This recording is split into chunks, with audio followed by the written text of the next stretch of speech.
Hey, it's Jeremy here, and in this video I designed an amazing brand identity for a real estate company. We all see those signs around our neighborhood of houses being sold or leased, and every day I go for my walk I always see some signs, and there's a couple of real estate companies that have houses there. So I thought, why not try and make my own real estate brand identity? First things first, research, looking at other brands.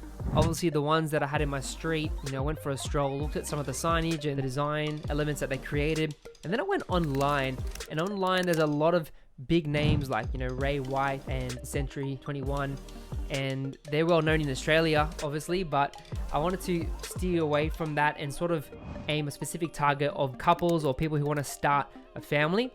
And I wanted to make it feel a bit more premium and elegant and minimal, but I wanted to steer away from like yellows and the grays and the pink colors that those big brands had. So I started to ponder, on what type of name I wanted. So I looked at a thesaurus to get some words, and it's a great tool to find uncommon words, I've realized. I looked up for names for like house or home, and I started looking at different words like abode. The word nest popped up, and I thought that was really cool, just like simple nest.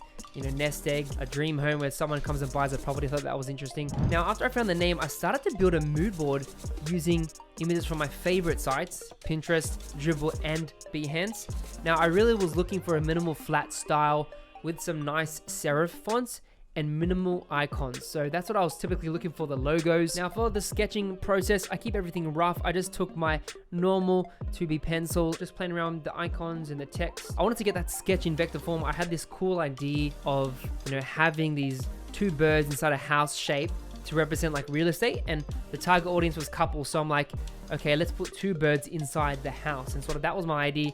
And I really put the branch in there just to support the frame of the logo and to support the birds as well. I didn't want to put a nest because it would just be too obvious, but I felt like just having that house icon, it was plenty enough to convey the message I was trying to convey in that logo. And then I started building out each shape one by one. I always work in black and white first because it's better to get the concept right before adding colors. And then after that, I moved on to typography, where I started playing around with different fonts. Sometimes I was looking on Google Fonts and Adobe Fonts, and I already had a few fonts in my arsenal, in my design library. I started to play around and find a nice serif font that was still modern but not too like old school looking. And so I ended up picking this font called Switzer. It's really modern, and I ended up customizing it, and you'll see me play around with like the leaf shape and like the T and customizing the letter marks. And I was like thinking, should I add tails to the spines of the letters? Yeah, it was fun to play around with that, but in the end I liked how I customized the T and it started translating it into like a pattern and all that cool stuff.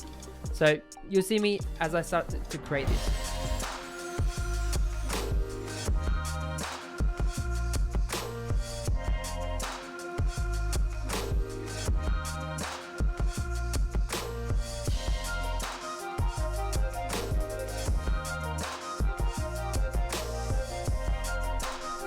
Alrighty, so I've got my final design. I'm happy with it. The icon I played around to make it a little bit better than what I originally had, and it turned out nice. I'm loving the type. And now what I'm going to do is actually create some patterns and make the brand come alive.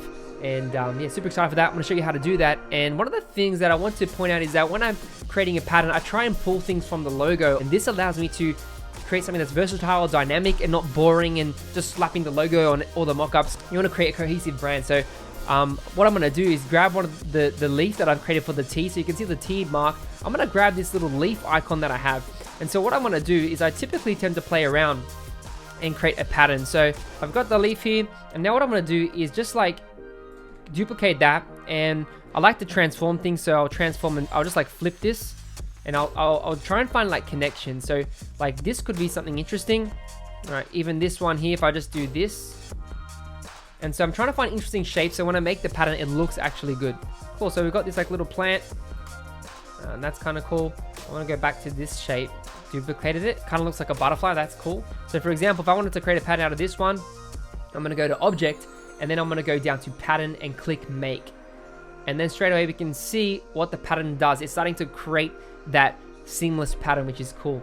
And that's why I love Illustrator for making patterns. So we've got this. I've got my pattern options here, so I can change brick by row or brick by column. You can always play around with those settings, or you can just keep it as a simple grid. I can play around with the width and also the height as well. And then maybe I want to like change the color, so maybe we'll do these ones like a light version like that. Like that's pretty cool. press escape, or you click done on the top left. You can click that, and then now all I have to do is I can make a box.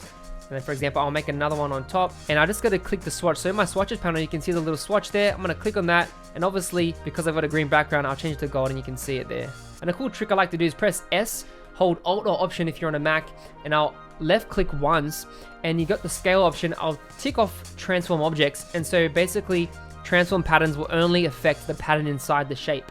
And so we've got this cool design here. And so what I'm going to do is start to create some little elements and some mockups, and I'll get back to you in a minute. I kept on tweaking the design until I was happy with it, and then it was time to put the design on some mockups, and this is how it turned out.